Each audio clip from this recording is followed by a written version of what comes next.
એક વિચાર આ આવી જાય કે રામ રાજી થાય એવું જ મારાથી થાય, કુરાજી થાય એવું ના કરાય. અહીંયા બેઠેલા પ્રત્યેક હિન્દુના મનમાં આ જો ભાવના આવી જાય તો રામને કલંક લાગે, કૃષ્ણને કલંક લાગે, સ્વામિનારાયણને કલંક લાગે, આપણા ભગવાન અને આપણા વારસાને કલંક લાગે એવું આપણાથી એક કામ ન થાય. આ વિવેક શીખાય રામાયણ દ્વારા, એ સ્કૂલો કોલેજો દ્વારા નહીં. સત્સંગ વગર આ વિવેક, સત્સંગ વગર આ એજ્યુકેશન એ પામી શકતા નથી. એવા એજ્યુકેશનને પામવાનો થોડોક પ્રયત્ન આપણે કરશું. એટલે પહેલો મુદ્દો છે શબ્દ સત્ર, બીજું છે શિક્ષણ સત્ર, ત્રીજું આપણી આ 5 દિવસની પારાયણ એ શોભા સત્ર છે. શોભા ઇટ મીન્સ બ્યુટી. અહીંયા બેઠેલા પ્રત્યેક માણસને શોભાયમાન થવું છે, સારા દેખાવું છે. સારા બનવામાં લોકોને રસ નથી, સારા દેખાવામાં જ. આપણા સૌ કોઈનો પ્રયત્ન સારા દેખાવામાં જ હોય છે. જાત જાતની હેરસ્ટાઈલ, દાઢી કરાવે જાત જાતની. અમારે ગઈ વખતે મેં મોરબી પારાયણ કરીને વાળંદભાઈ પેલી પારાયણમાં આવતા દુકાન છે હેર સલૂનની. મને કે સ્વામી કોણ દાઢીનો શું ભાવ ચાલે? તો અમારે તો મહિને એકવાર કરવાની હોય, મને કંઈ ખબર નથી. એ પેલા મફતમાં કરી. મને કે તો એ અમારે શું ભાવ ચાલતો? બધું હશે 20-25 રૂપિયા, આટલી સસ્તી. એ કે હું મારા ત્યાં વાળ દાઢી 1500 કરું છું. 1500 ભાવ. દાઢીના 50 રૂપિયાની દાઢી અમુક વાર અમુક આમાં બેઠેલા કેટલાક કરાવતા. બધું હવે દાઢીમાં શું? એ કે સાદી દાઢી, સ્પેશિયલ દાઢી, ડિલક્સ દાઢી. ડિલક્સમાં હાવ કાઢી નાખે તે મહિના સુધી નીકળે નહીં. ડિલક્સ દાઢીઓ કરાવે, સ્પેશિયલ દાઢી કરાવે. દરેકને સારા દેખાવું છે. ફેશિયલ કરાવો ને જાત જાતનું કરાવો ને બધો જ પ્રયત્ન 1000 રૂપિયાનો ખર્ચો કરે.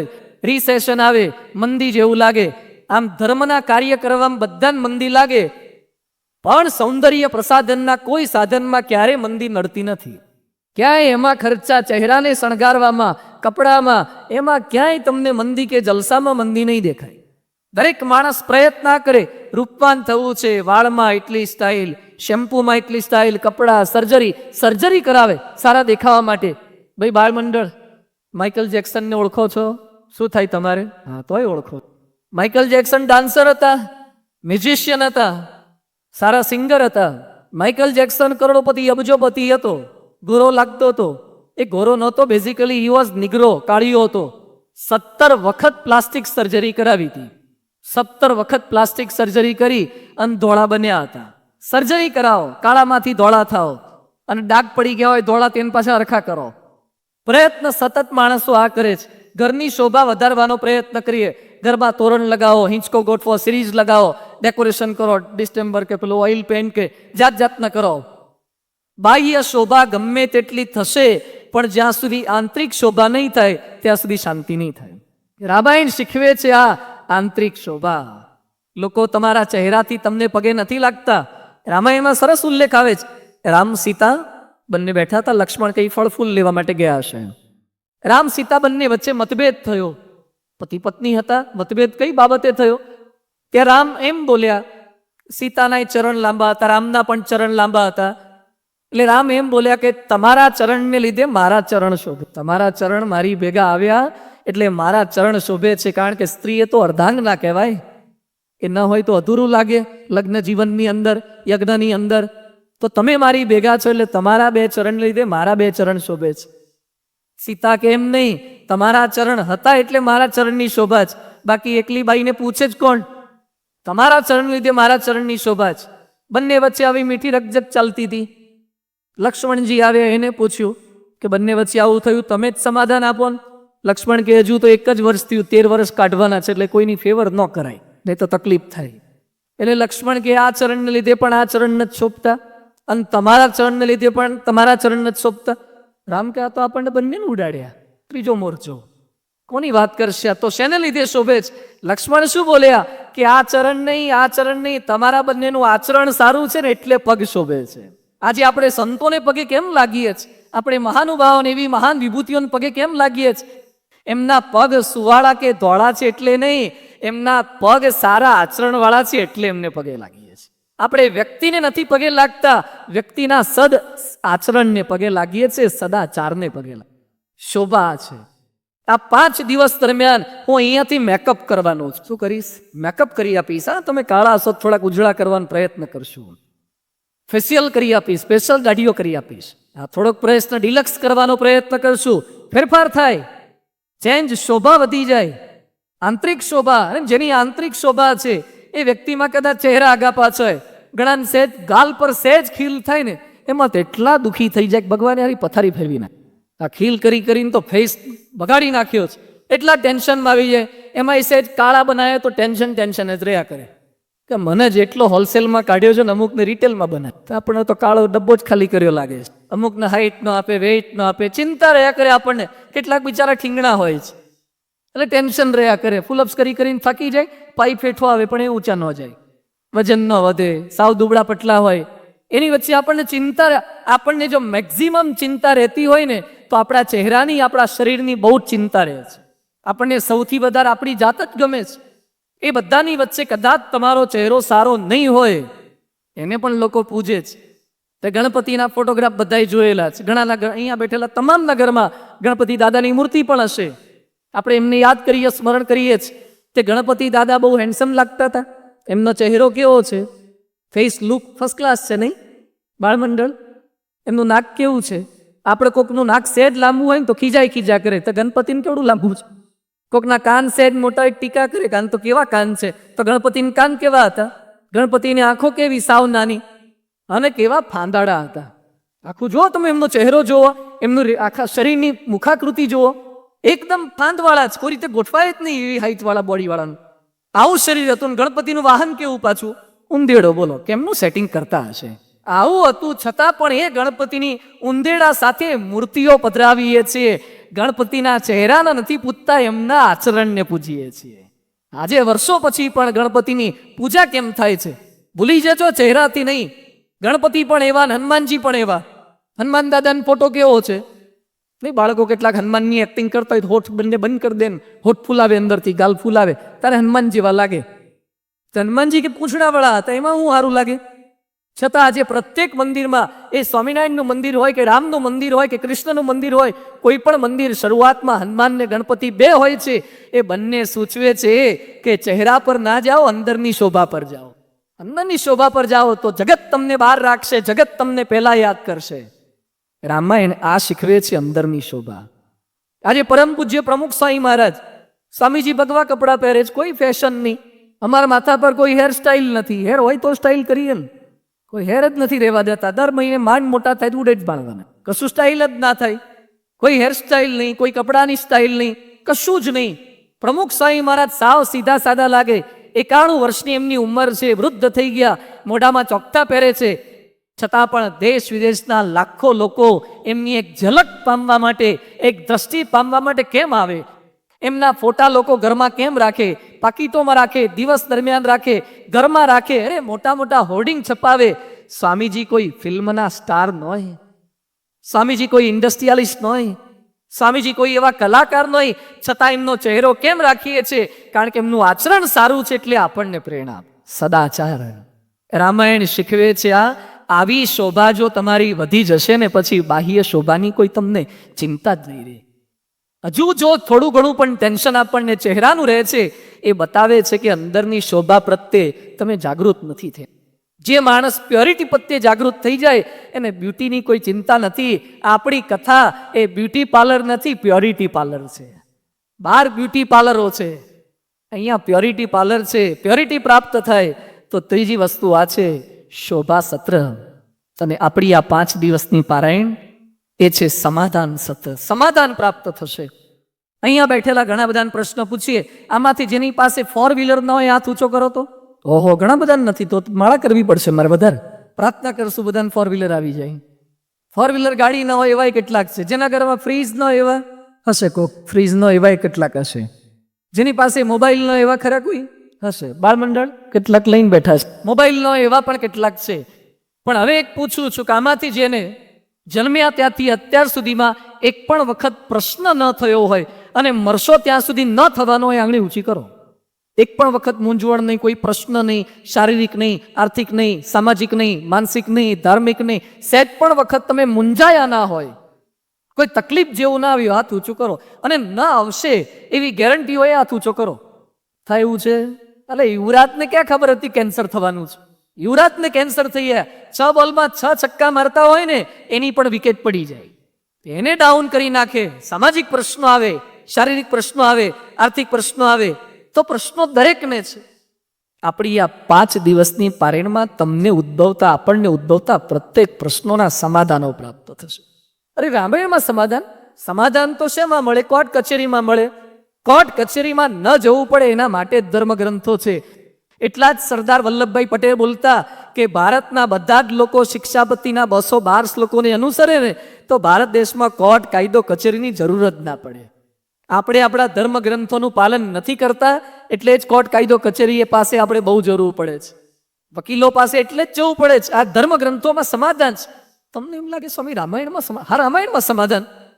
એકવાર બોમ્બે જેવા એક રેલવે સ્ટેશન ઉપર એક નવયુવાન તાજો લગ્ન કરેલો એની પત્ની સાથે જતો હશે. એમાં બાંકડા પર બેઠા, ટ્રેન આવવાની થોડીક વાર હતી, બાજુમાં એક દાદા બેઠા હતા ઘરવાળા સાથે, ડોસીમાન બંને જણ 65-70 વર્ષના. તે દાદા દાદી બેઠા બેઠા રામાયણ વાંચતા હતા, તુલસીદાસનું રામાયણ ને વાલ્મીકીનું રામાયણ. બેઠા બેઠા ટાઈમ હતો તો રિફર કરતા, ધર્મગ્રંથો વાંચતા પેલા લોકો. એટલે પેલો યુવાન રામાયણ જોઈ ગયો એટલે કે કાકા હવે રામાયણ થોડા વંચાય, આ ચિત્રલેખા વાંચો, અભિયાન વાંચો, મૂકી દો બધું એક્સપાયર ડેટનું, જૂના જમાનાનું. કે સવારનું છાપું વાંચે જૂનું થઈ જાય, આ તો 21 લાખ વર્ષ થઈ ગયા, બાજુ મૂકી દો. કે રામાયણ શું કામ લાગે? સિલેબસ બદલી ગયા, હવે સેમિસ્ટર સિસ્ટમ આવી ગઈ, બદલાઈ ગયું બધું. આ કાઢી મૂકો બાજુ પર. કાકા કે અમારા આ બરાબર છે, કે આ જ ચાલશે. ના ના, કે રામાયણ બાજુ પર મૂકો. એ કે અમને આ જ કામ લાગશે, આ વાંચવા દે. તાર કાકીને બંને રામાયણ બરાબર છે. ટ્રેન આવી અને બોમ્બેની ટ્રેન તમે જોઈ છે ને, પેલી મેમો ટ્રેન આવે, ઘઉંની કોઠીમાં જ દાણા જેમ ખાલી થાય ને એમ માણસો ખાલી થતા, નીચેથી પેલું ખોલે ને અને ઢગલા બંધ દાણા નીકળે ને એમ માણસો નીકળે. આપણને લાગે ખાલી આવે, એમાં જે એક ખાલી જ નથી આવતી, એટલી ભરેલી. એમાં કાકા કાકી અંદર ચડેલા હતા ને પેલો યુવાન ચડ્યો અને પરસે રેબજેબ થઈ ગયો. કાકાએ પૂછ્યું, બેટા કેમ પરસેવો થયો? કાકા, ગજબ થઈ ગઈ. શું ગજબ થઈ?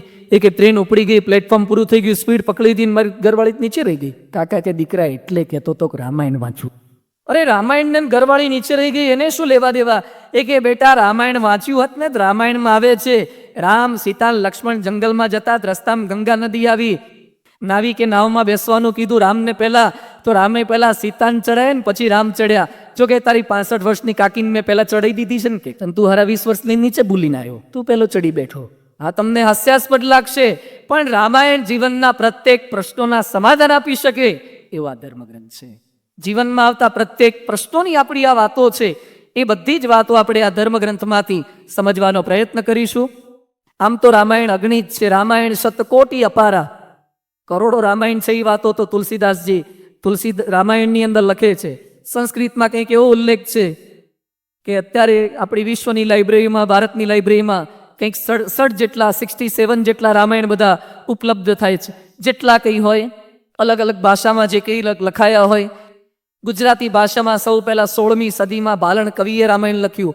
એના પુત્ર ઉદ્ધવે પણ 17મી સદીમાં રામાયણ રચ્યું. કેટલાકે ગિરધરકૃત રામાયણ ક્યાંક ક્યાંક વાંચ્યું હશે. આ બધી રામાયણની વાતો ગુજરાતીમાં, હિન્દીમાં, સંસ્કૃતમાં, ઇંગ્લિશમાં, અલગ અલગ ભાષાઓમાં રામાયણ રચાયા છે. પણ એ રામાયણનો સાર શું?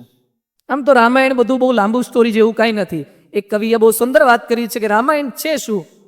વર્ષો પહેલા રામ જન્મ્યા, જંગલમાં ગયા, મૃગલાને માર્યું, પછી પાછા આવ્યા, સીતાજી સાથે લગ્ન થયા, ફરતી પાછા જંગલમાં ગયા, જંગલની અંદર મૃગનું હરણ થયું, સીતાજીનું હરણ થયું, જટાયુનું મરણ થયું, સુગ્રીવ સાથે ફ્રેન્ડશિપ થઈ, વાલીને મારી નાખ્યો, હનુમાનજી સાથે મૈત્રી થઈ, વાંદરાને બધા ભેગા થઈને દરિયા પર પુલ બાંધ્યો, રાવણને ઉડાડ્યો, પછી લંકાપુરીને દહન કરીને ફરતી પાછા આ બાજુ આવ્યા. રામ, સીતા, ભરત ને લક્ષ્મણ, શત્રુઘ્ન બધા ખાધું પીધું લેર કરીને રામાયણ પૂરી થઈ ગઈ. આવતીકાલથી ન આવતા. રામાયણમાં નવું આવવાનું શું? રામાયણની આટલી સ્ટોરી છે. હું તમને એમ કહું કે રામને છે ને 2 ધર્મપત્ની હતા. તો કેટલાક કથા પછી મન મળવા આવે કે સ્વામી આવી ખોટી ખોટી વાતો અમરેલી નહીં કરવાની, એક જ હતા. રામાયણમાં સેટ પણ ગપ્પા મરાય એવું છે સ્ટોરી બાબતે. એ રિયલ સ્ટોરી છે. રામાનંદ સાગરે ફિલ્મમાં બનાવી દીધી છે. તમને બધાને ખબર છે રામાયણમાં કંઈક ભેળસેળ થાય એવું નથી. સ્ટોરી સાવ નાની છે, છતાં 5-5 દિવસ સુધી સ્ટોરીને કરવાની શું? અને પાછું જાણો છો તો એ બધા અહીંયા બેઠેલા બધાને આખું જ રામાયણ લગભગ ખબર છે. રામના જન્મથી મૃત્યુ સુધી હું નવી વાત શું કરી શકવાનો છું? જાણવું, માનવું અને અનુસરવું એ બહુ જ અલગ વસ્તુ છે. જાણીએ તો ઘણું બધું આપણે છીએ. ભાઈ બાળમંડળ સ્વિમિંગમાં શું કરવાનું હોય? તરીએ એમાં તરવામાં શું કરવાનું હોય? નાવાનું તો હોય, પણ તરતી વખતે કંઈ કરવાનું હોય કે નહીં? પગ હલાવવાના, ખાલી પગ કે હાથ પણ હલાવવાના. હવે હું તમને કરીને બતાવું, તમે એક્ઝેક્ટ કહેજો બરાબર છે કે નહીં. સ્વિમિંગ તમારે કરવું હોય ને, તરવું હોય તો સ્વિમિંગ પુલમાં કે તળાવમાં કે સરોવરમાં ક્યાંક કૂવામાં જવું પડે. પછી સ્વિમિંગ કોસ્ચ્યુમ મળે તે પહેરો, નહીં તો લેંગો પહેરી નહીં ચાલે. અંદર પડવાનું, પડ્યા પછી હાથ આમાં મલાવાના, બરાબર, એક હાથ આમ એક હાથ આમ, પછી પાટલા પગ હલાવવાના. કદાચ કેટલાક લોકો હાથ સ્થિર રાખે ને ખાલી પગ હલાવે, કેટલાક પગ સ્થિર રાખે ને હાથ હલાવે, અને પછી માથું થોડીક વાર આમ કરો ને થોડીક વાર આમ કરો, બરાબર, અને મોઢામાં પાણી ભરાય પિચકારીઓ માર્યા કરવાની. આટલું તમે આમ આમ કરો તો ધીમે ધીમે તમે લેન્થ મારી શકો, બ્રેથ મારી શકો. આટલું તમે બરાબર છે ને ભાઈ? અહીંયા બેઠેલા બધા સ્વિમિંગ ફાઈ ગયું તો જાઓ પડો દરિયામાં જઈ. સ્વિમિંગમાં બીજું હોય છે શું કરવાનું? કંઈ નથી આના સિવાયનું. જાણવું ને પડવું એ અલગ છે કે નહીં? સ્વિમિંગ એમ તો બધા જ જાણે છે. રોટલીમાં કરવાનું શું હોય?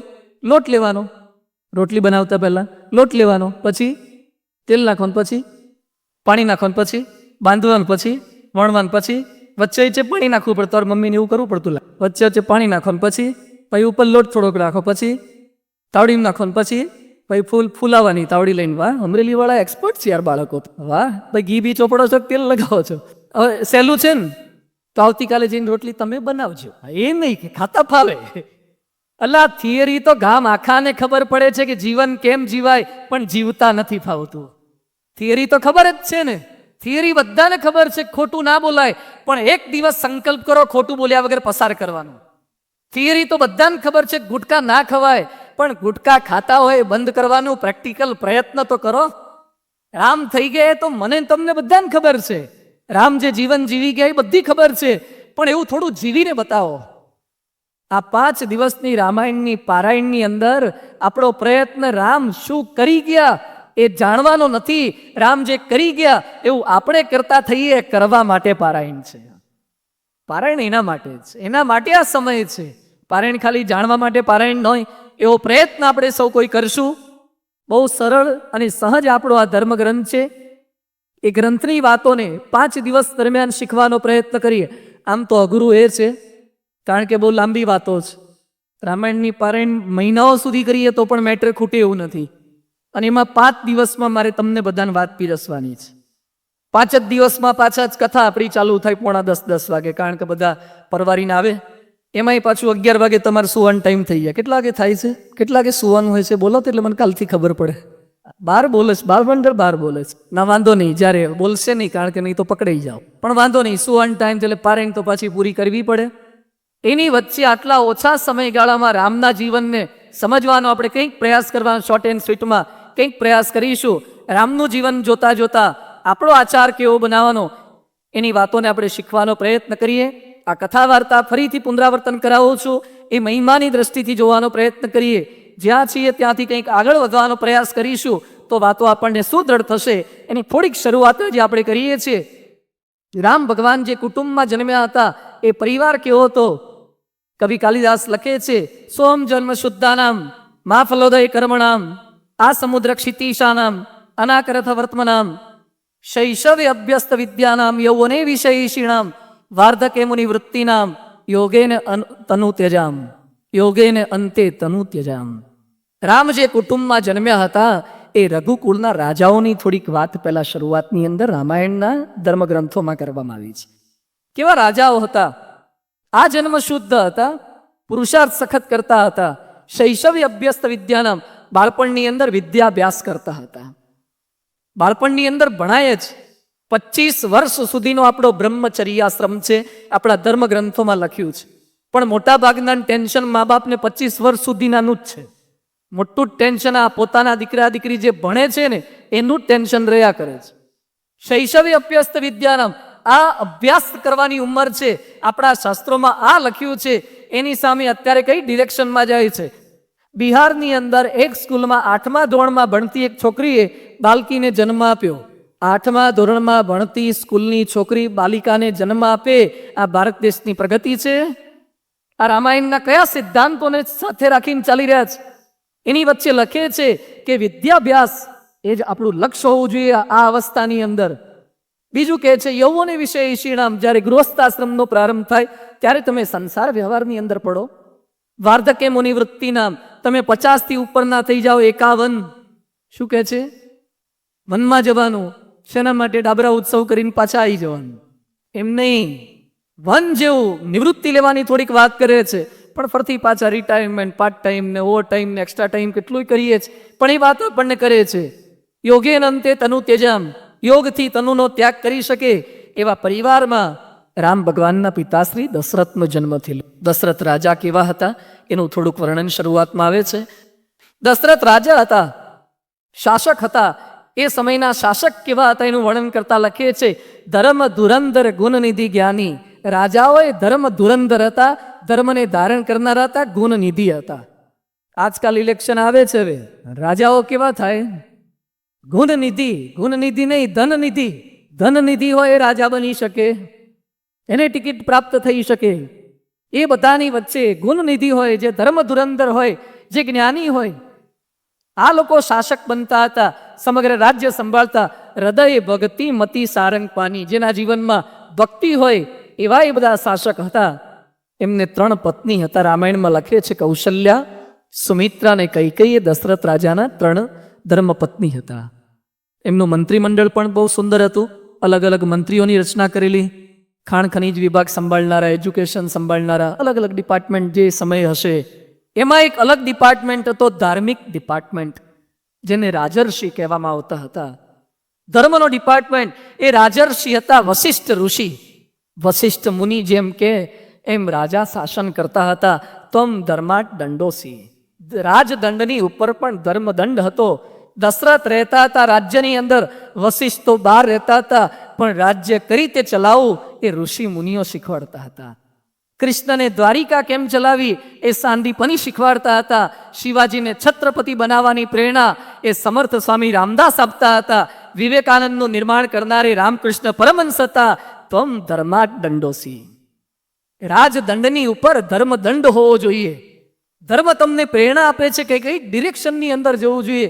આજે ધર્મની ઉપર રાજ્ય રહેવાનો પ્રયત્ન કરે છે. ધાર્મિક સંસ્થા ઉપર અનુશાસન, ધાર્મિક મંદિરો પણ રાજ્ય સરકાર કે કેન્દ્ર સરકાર કેમ કરવાનું, એના ઉપર ટેક્સેશનથી માંડીને બધી જે પ્રકારની ભાવનાઓ, ધર્મસ્થાનો હડપ લેવાથી માંડીને આ બધા પ્રયત્નો જે ધર્મશાસ્ત્રોને, જે ધાર્મિક પુરુષોને આગળ રાખે છે, એ જ સુશાસનની સ્થાપના કરી શકે છે.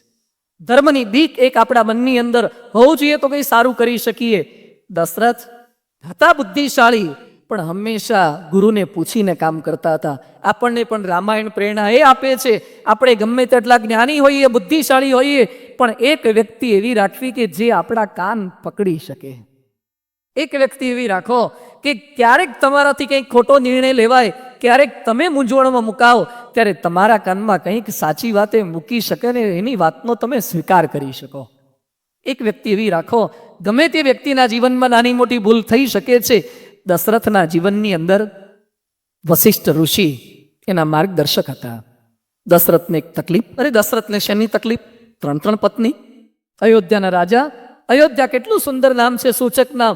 ન યુદ્ધ્યા ઇતિ અયોધ્યા, જેને કોઈ જીતી ન શકે એવી અયોધ્યા હતી, જેના પર કોઈ વિજય પ્રાપ્ત ના કરી શકે. દશરથ આવા હતા. એ દશરથને શું તકલીફ હતી? તુલસીદાસજી લખે છે, દશરથને બધું જ હતું પણ એક દુઃખ હતું. માણસ માત્રની 3 પ્રકારની ઈચ્છા રહે છે. એક લોકેશણા, બીજી વિત્તેષણા અને ત્રીજી પુત્રેષણા. એક નામનાની ઈચ્છા, બીજી કામનાની ઈચ્છા, ત્રીજી આ પુત્રની ઈચ્છા. દશરથને 2 ઈચ્છાઓ પૂર્ણ થઈ ગયેલી હતી, પરંતુ સંતાનનું સુખ નહોતું. એ સંતાનની પ્રાપ્તિ માટે ગુરુજીના આશ્રમમાં જાય છે, ગુરુજીને આશીર્વાદ આપે છે, અને ગુરુના આશીર્વાદથી અમને પુત્ર રત્નની એ પ્રાપ્તિ થવાની છે. ગુરુના આશીર્વાદ જીવનની અંદર ક્ષણે ક્ષણે, ડગલે પગલે નાના મોટા પ્રશ્નો આવે, એની વચ્ચે કોઈક એવા માર્ગદર્શક, કોઈક એવા ગાઈડ જે આપણને સતત દોરી શકે. હવે રામાયણની અંદર કથા આવે છે રામના પ્રાગટ્ય પર્વની, જેના આધારે રામચરિત માનસ રચાયું છે. એ રામ ભગવાનનું પ્રાગટ્ય કેવા સંજોગોમાં થયું? રામ જન્મ્યા પછી એ શું કાર્ય કરી ગયા છે? આ પૃથ્વી પર આવ્યા પછી રામ ભગવાનને થયે 21 લાખ વર્ષ થઈ ગયા, છતાં પણ આજે શેરીએ શેરીએ, ગામો ગામ રામને ન ઓળખતા હોય એવા ભાગ્યે જ કોઈક રાવણ હશે, ભાગ્યે જ કોઈક હોઈ શકે રામને ન ઓળખે.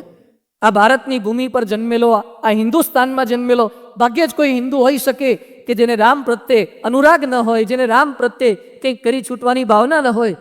21 લાખ વર્ષ થયેલા એ રામ હજુ પણ યાદ છે? ભાઈ બાળબંડર, તમને પ્રશ્ન, આમાંથી જેને 7મી પેઢીએ તમારા દાદાનું નામ આવડતું હોય આંગળી ઊંચી કરો. પપ્પાનું નામ ખબર છે? એમના પપ્પાનું નામ, એમના પપ્પાનું નામ, એમના પપ્પાનું નામ, એમના પપ્પાનું નામ, પૂરું થઈ ગયું. હવે ફિર કિંદોરી પૂરી. કેમ? હવે 5મી પેઢીએ નામ નથી ખબર, અને રામ તો 21 લાખ વર્ષ પહેલા થઈ ગયા, છતાં પણ એમના બધા નામને આપણને ખબર છે. કેમ? એવું જીવન જીવી ગયા, એવું કંઈક કરીને જઈએ ને કે 21 લાખ વર્ષ પછી પણ લોકો આપણને ભૂલે નહીં, બાકી તો ભૂલી જવાના. રામ એ શીખવાના જ. તો આપણી આ પારાયણની અંદર આપણે પ્રયાસ એ કરવાના છીએ. વિશેષ બધી વાતો રામ ભગવાનના પ્રાગટ્ય, રામના ચરિત્રોને આગામી દિવસોની અંદર પ્રયત્ન કરશું. પણ થોડીક વિનંતી અમરેલીના ભક્તજનોને આજે મારે થોડીક એ કરવા. આ પારાયણ દરમિયાન અલગ અલગ પ્રકારના શ્રોતાઓની વાતો આવે છે. હું બોલું છું, આપ બધા સાંભળો છો. ઘણા બધા શ્રોતા છો, આપ બધા શ્રોતા છો. કેટલાક શ્રોતા હોય છે, કેટલાક શ્રોતા હોય. રામાયણની કથા સાંભળીએ આપણે. કથા સાંભળવા જાય. એકવાર એક કથાની અંદર કથાકાર કથા કરતા હતા. પછી પેલા કથા સાંભળવા માટે આવે, મોટી ઉંમરવાળા આવ્યા હોય, દાદા આઈને હુઈ જાય. દાદા આઈને સુઈ જાય. તરત જ કથાકારને ગમે નહીં, આટલી સરસ વાતો થતી હોય, પણ દાદા સુઈ જાય. એની બાજુમાં પેલો છોકરો બેઠો હતો. એ છોકરો હળી કરીને જગાડે, ફરતી પાછો જગાડાવું કરે. એટલે દાદા એને પછી કથાકાર પાસે, એટલે કથાકારે છોકરાને કીધું, ભાઈ દાદા હુઈ જાય છે, તારે જગાડવાના, હું તને રૂપિયો આપીશ. તે સારું. તો બીજા દિવસે દાદા જેવા હુઈ ગયા ને તો ગોદો મારે ઉઠાડે, ગોદો મારીને ઉઠાડે. આવું 2-3 દિવસ સુધી ચાલ્યું. ફરતી પાછા દાદા હુઈ ગયા. પેલા કથાકારે ઈશારો કરે તો છોકરો ઉઠાડે જ નહીં. કથા પૂરી થયા પછી છોકરાને પૂછ્યું, દાદાને કેમ જગાડ્યા નહીં? એ કે દાદાએ કીધું ન ઉઠાડે 2 આપીશ, 2 હું તને આપીશ. બોલો, સુવા દે. આવા માણસ હોય પછી એનું પરિવર્તન કેમનું થાય? આપ બધા તો બહુ જાગ્રત શ્રોતા છો. અમરેલીની આ તો અમરવેલ્યા આવી પવિત્ર નગરી છે, સાંસ્કૃતિક નગરી છે. પણ આપણે જ ખાલી લાભ લઈએ જ નહીં. 2 પ્રકારના શ્રોતાઓનો ઉલ્લેખ આવે છે. એક કાગડા જેવા ને બીજા કૂતરા જેવા. ગ્રંથોમાં લખ્યું છે કે 2 પ્રકારનું ઓડિયન્સ હોય, શ્રોતા હોય, કાગડા જેવા ને કૂતરા જેવા. કૂતરું શું કરે? પોતાને જેટલું કંઈ ફૂડ મળે, રોટલી કે પીઝા કે કંઈ પણ વસ્તુ મળે એને, તો એ બધું પોતે ખાય, ખવાય એટલું પોતે ખાય, બાકીનું ખાડો કરીને અંદર દાટી દે. પછી એને જ્યારે જરૂરિયાત પડે ત્યારે માટી ખસેડી અને પોતે સાફ કરીને કૂતરું ખાય. બીજા કૂતરાને જણાવે. જ્યારે કાગડાને ખબર પડે કે અહીંયા રિસેપ્શન છે ને 12 સુધી નાખવાના છે, અથવા ભાત નાખ્યા છે કે અઠવાડ બાર નાખ્યો, તો કાગડો તરત જ કા કા કરી મૂકે, માસ ઈમેલ કરે, SMS કરે, બધાને ફોન કોલ્સ કરે. આખા કડવા પાટીદાર સમાજ, લેવા સમાજ, સિત્સરવાળા, ખોડલધામવાળા, લુવાણા, બધા અલગ અલગ સમાજવાળા બધા કાગડાઓને કહી દે કે ભાઈ આવતીકાલે આ રિસેપ્શન છે અને અહીં આવવા જેવું છે. ખબર પડી તમને? આપણે કેવા શ્રોતા થવાનું છે? આમ કાગડા જેવા ન થતા, પણ શ્રોતાની દ્રષ્ટિએ કાગડા જેવા થવાનું છે. આવતીકાલ રાત સુધી 9 વાગ્યા સુધી આપને બધાને મારી સૌની એક અપીલ છે, એક વિનંતી છે.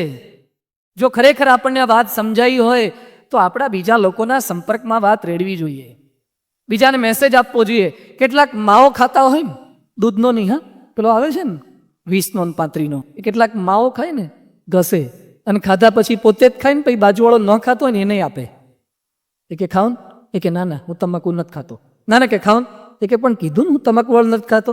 તો અમુક લોકો હોપારી કાઢે, પેન્ટે પાછળ ઘસે, તમાકુ વગરનો કરે ને પછી કે લે હવે લૂછી કાઢ્યું, હવે ખા. કેટલા પરોપકારી આપણા માણસો હોય.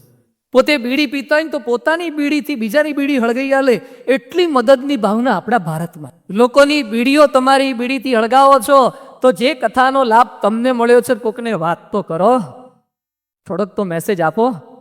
તમને બધાને થોડોક સંદેશો આ છે.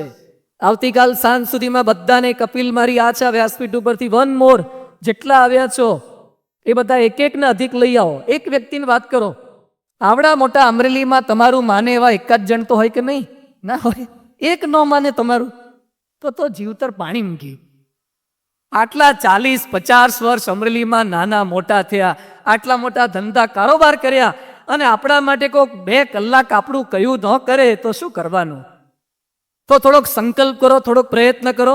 આવડું મોટું મેદાન અમારે સાધુચરિત સ્વામી, વેચમણ સ્વામી, કાર્યકર્તાઓ, ગાંધી સાહેબ ને બધા આ દાખલો કરે કોના માટે? આટલું મેદાન છે. આવતીકાલે આ જગ્યા ખાલી ન રહેવી જોઈએ. શું કરવાનું? ખાલી જગ્યા ભરો. શું કરવાનું? પોળા બેહો તો ભરાય, અથવા ખુરશીઓ પાથરો. એમ કંઈ નથી કરો અને બધા એક-એકને પકડીને લાવો.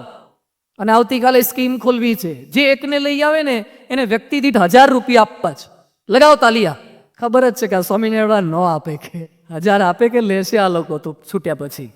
ભલે જો ખરેખર 1000 આપે ને તો અમુક તો એને ઘરે દાદીમાં હોતા હોય ને તો આટલા હોતા લઈ આવે. એ કે માજી બેહી રહ્યો છો છાના મને 1000 મળશે, અઠવાડિયાનું દૂધ થઈ જશે. બોલો 1000નો લાભ દેખાય તો કેવું આકર્ષણ જાગે. અરે 1000 નહીં, આ 5 દિવસની પારાયણમાં તમારા લાખો રૂપિયા જે વ્યસનમાં જવાના હશે, જે છૂટાછેડા થવાના હશે લાખોના, એ થતા અટકી જાય એવી આ પારાયણ થશે. એ લાભ થાય, એ સંકલ્પા થાય તો લાખ નહીં કરોડનો લાભ થાય એવી આ પારાયણ છે. અહીંયા બેઠેલા સૌ કોઈને મારી અપીલ છે, આજે પ્રથમ દિવસ છે આપણો, થોડી આ પારાયણની અહીંયા વિરામ આપીએ છીએ, પણ આવતીકાલે 9 વાગે બરાબર આપણે સૌ કોઈ આવી જઈએ, સમયસર આપણે કથા વાર્તાનો પ્રારંભ કરી શકીએ. ખૂબ મોટી સંખ્યામાં અમરેલીના તમામ નગરજનોને આપણે સૌ કોઈ લાભ અપાવી શકીએ. આવતીકાલની પારાયણમાં રામ ભગવાનનું પ્રાગટ્ય પર્વ, પ્રાગટ્ય પછી આપણા બાળકોને એજ્યુકેશન કેવું આપવું જોઈએ એની વાતો હું કરવાનો છું આવતીકાલે. આજે કેટલાક મા બાપ કહે છે ને કે છોકરો કયામાં નથી રહેતો. પ્રશ્ન છે, અરે જન્મ તમે આપ્યો, એને ઢીંગલા ઢીંગલી તમે લાવી આપ્યા, જોન્સન એન્ડ જોન્સનના ડબલા તમે લાવી આપ્યા, એના નામ પાછળ નામ તમારું લખાય, અને હવે તમે ફરિયાદ એમ કરો છો છોકરા કયામાં નથી, મોટા થઈને રાખતા કેમ નથી? આજે દીકરા દીકરીઓની જે ફરિયાદ થાય છે એની પાછળનું કારણ શું છે? ક્યાંક ખોટ મા બાપને કંઈક આપવામાં રહી જાય છે. તમે એને બધું આપ્યું, તમે એને બોર્નવિટા પીવડાયા, બુશ પીવડાયા, ન્યુટ્રામિલ પીવડાયા, એને સારી સ્કૂલ કોલેજમાં એડમિશન અપાયા, એને સ્કૂટી કે એક્ટિવા લઈ આપ્યા, બાઇક લઈ આપ્યા, પણ કંઈક લઈ આપવાનું રહી ગયું. આવતીકાલે આપણી નેક્સ્ટ જનરેશન એને રામ જેવી, એને ભરત જેવી, લક્ષ્મણ જેવી, શત્રુઘ્ન જેવી કરી રીતે બનાવી શકીએ, એની વાતો હિન્દુસ્તાનમાં રામ કરી રીતે તૈયાર કરી શકીએ, એની વાતો હું કરવાનો છું. એટલે સગાવાલા બધાને એને કહેજો કે તારા દીકરાને રામ બનાવવા હોય તો પારાયણમાં આવજે, રાવણ કરવા હોય તો ઘરે રહેજો તો વાંધો નહીં. એટલે ખાસ આપણે સૌ કોઈ રામના સર્જન કરી શકીએ, એની વાતોને આવતીકાલે શ્રવણ કરી શકીએ. ત્યાં સુધી સૌને હાર્દિક જય સ્વામિનારાયણ.